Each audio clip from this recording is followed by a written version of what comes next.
Ako po si Christian, ang operator ng Honjet XP600 DTEP printer 30cm dito sa Dasma. Nag-run po ito ng 7 days na may total output na 43 meters. Ito po ang printer head. Ang huling palit po nito ay noong November 2023. Ito naman po ang capping na may 90% good condition. Head clean. Punasan ng wiper after head clean. Nozzle test. Ang ink system po ay nasa tamang level lang. Ang waste tank po ay nalinis kahapon. Ito po ang ABR. Ito po ang stock namin ng in-use ink. Ito naman po ang stock namin ng unused ink.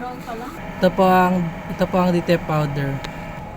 At ito naman po yung pill.